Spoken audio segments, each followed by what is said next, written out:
पैदा होते ही बच्चों को क्या पिला रहे हैं। और कारण, अब वो माँ जो दूध पीती थी ना जिस गाय भैंस का, उसका टेस्ट किया, उसमें भी वही जहर पाए। अनाज, साग, भाजी और फल में भी वही जहर मिले। अब ये धीरे धीरे स्लो पॉइजन हमारे शरीर में, इससे कहीं किडनी फेल हो रही है, कहीं हार्ट अटैक हो रहे हैं, किन्हीं को कैंसर हो रहे हैं, किन्हीं को डायबिटीज हो रही है, किन्हीं के ब्रेन ट्यूमर निकल रहे हैं। ये सारी बीमारियों का कारण ये जहर का भोजन है भाई और बहनों। पहले ये नहीं था, आज ये सब दुष्परिणाम सामने इसके आ रहे हैं। और साइंटिस्ट ने तो इतनी बड़ी मतलब रिसर्च की कि आप जानकर कितने दुखी होंगे। ऐसे ऐसे रिसर्च आए। पिछले दिनों ब्राजील में एक रिसर्च हुआ। वहां के जो खेडूत हैं, किसान जो खेतों में पेस्टिसाइड छिड़कते हैं, उनके डीएनए बदल रहे हैं और रिपोर्ट्स आ रही हैं आगे बच्चे संतान उत्पत्ति के लायक नहीं बचेंगे। ये रिपोर्ट आ रही है और हम जुटे पड़े इनके ऊपर, सोच नहीं रहे कहां दुनिया जाएगी यदि हम नहीं समझे। मैं 2 वीडियो आपको दिखाता हूं, मेरे खेत का और एक ऐसे खेत का जो आपकी तरह रासायनिक खेती करता है। उन खेतों को आप देखिए कितना अंतर है, कैसे बर्बादी हो रही। एक वो वीडियो दिखा भाई जिसमें हम ड्रिल करते हैं।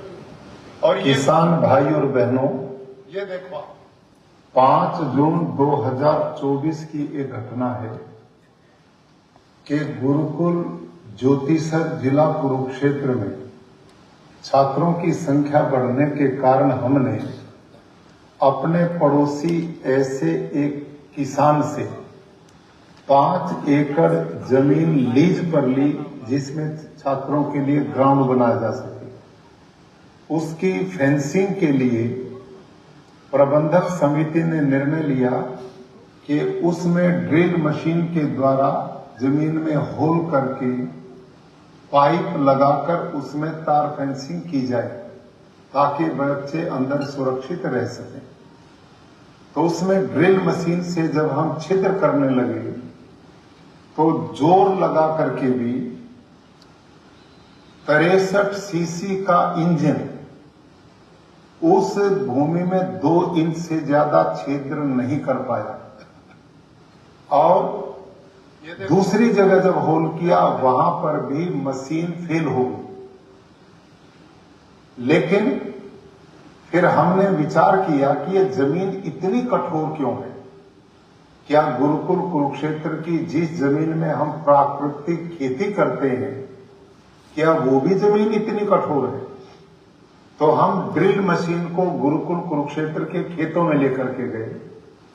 तो वहां पर जब ड्रिल की गई तो कुल 30 सेकंड में 2.5 फीट गहराई तक ड्रिल मशीन ने छिद्र बना दिया। वो आप इन चित्रों से भी देख सकते हैं। मेरे प्यारे किसान भाई और बहनों, ये सब कुछ अंतर किस बात का है? ये देखो कि हमने देखा कि जिस किसान से हमने ग्राउंड के लिए जमीन लीज पर ली है, उसमें किसान पिछले 40-45 वर्षों से केवल रासायनिक खेती करता है, जिसका परिणाम यूरिया, डीएपी, जंतुनाशक, पेस्टिसाइड, इंसेक्टिसाइड ने सभी केचुए, अर्थवर्म मार दिए, सूक्ष्म जीवाणु खत्म कर दिए, धरती पत्थर बन गई, बंजर बन गई। इसका परिणाम है कि इस समय भारत की धरती पानी नहीं पी रही। वर्षा जल जब बरसता है तो ऊपर वाली 6 इंच मिट्टी को बहा करके ले जाता, बाढ़ आ जाती है। और भूमिगत जल को हम ट्यूबवेलों के द्वारा, पंप्स के द्वारा खींच करके निकाल रहे हैं और वर्षा जल धरती माता पी नहीं रही है। इस कारण भूमिगत जल घटता जा रहा है, जमीन बंजर होती जा रही, पत्थर होती जा रही।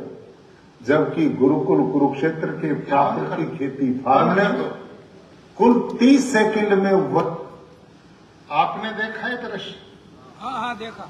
ये जो पहली जमीन है ये वो है जिसमें रासायनिक खेती होती है, और ये मैंने अब पूरे देश में बहुत प्रदेशों में जाकर वहां की यूनिवर्सिटी को कहा भी आप चेक करो, धरती ऊपर की 1 फीट तक तो ठीक मुलायम क्योंकि जुताई होती है, उसके नीचे पूरे देश में इतनी मोटी एक पत्थर जैसी लेयर बन गई है यूरिया डीएपी से, सब उसके छिद्र बंद हो गए क्योंकि उसमें अलसिया नहीं बचा जो छिद्र करता था, सूक्ष्म जीवाणु नहीं बचे जो मुलायम करते थे। अब मेरे खेत में वो मशीन गई, एकदम जमीन में चली गई पूरी, एक ही आदमी, और वहां 2-2 लगे तो भी 2 इंच से ऊपर नहीं गई। उसमें धूल उड़ती है और इसमें मिट्टी मुलायम बराबर में बिखर जाती है, ये अंतर है। अब जब इतनी बढ़िया मेरी जमीन है तो उसमें पैदावार क्यों नहीं बढ़ेगी? उस पत्थर में कैसे पैदावार होगी? अब जो यूरिया डीएपी थोड़ा सा डालना पड़ता था, आपको जानकारी के लिए, डॉक्टर स्वामीनाथन ने हरित क्रांति शुरू कराई 60 के दशक में, डॉक्टर नैने जैसे लोग, इन सब ने मिलकर ये काम किया। वो समय की मांग थी, कोई विरोध नहीं, लेकिन आपकी जानकारी के लिए डॉक्टर स्वामीनाथन ने 1 हेक्टेयर में 13 किलो नाइट्रोजन डालने की सिफारिश की थी, ओनली 13 केजी, और लोग डालते थे, उत्पादन बढ़ता था। क्यों? उस समय सारे देश की धरती का ऑर्गेनिक कार्बन 2 से 2.5% था, इतनी उपजाऊ मिट्टी थी हमारी। आज पूरे देश की धरती का ऑर्गेनिक कार्बन 0.234 है पूरे गुजरात में। आपकी धरती बंजर नहीं बनेगी, बन चुकी है।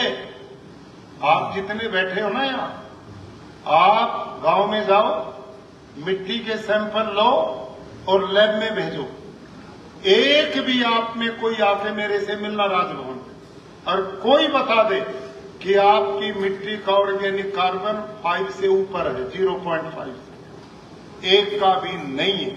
मैं यही काम करता हूं गाँव। कभी तो हमारी धरती का ऑर्गेनिक कार्बन 2-2.5% था, आज यूरिया डीएपी जहर की खेती ने उसका ऑर्गेनिक कार्बन 0.234 पे ला दिया, और ये सारे देश का हाल है। और इसका परिणाम अब ये खाद है ना यूरिया डीएपी, और बढ़ेगा, ये जहर और डालना पड़ेगा, जबरदस्ती बला खेती ली जा रही है, धरती में ताकत नहीं बची, सब अड़सिया। आप जो बैठे, आपके बच्चों को यूं ही नहीं पता अड़सिया क्या होता, आपको तो फिर भी पता हो, कहीं खेतों में नहीं बचा। और मेरे खेत में देखो अब, और पानी धरती मेरी कैसे पीती वो भी देखना। धरती पर बाढ़ आ ही नहीं सकती और अकाल भी नहीं पड़ सकता यदि प्राकृतिक खेती हो। और इसका रूप आप ये देखो, दूसरा वीडियो दिखा भी, इसको देखना और सोचना आपने क्या अपनी धरती को बना दिया। किसान भाइयों, आज मैं गुरुकुल कुरुक्षेत्र के प्राकृतिक कृषि फार्म पर पहुंचा।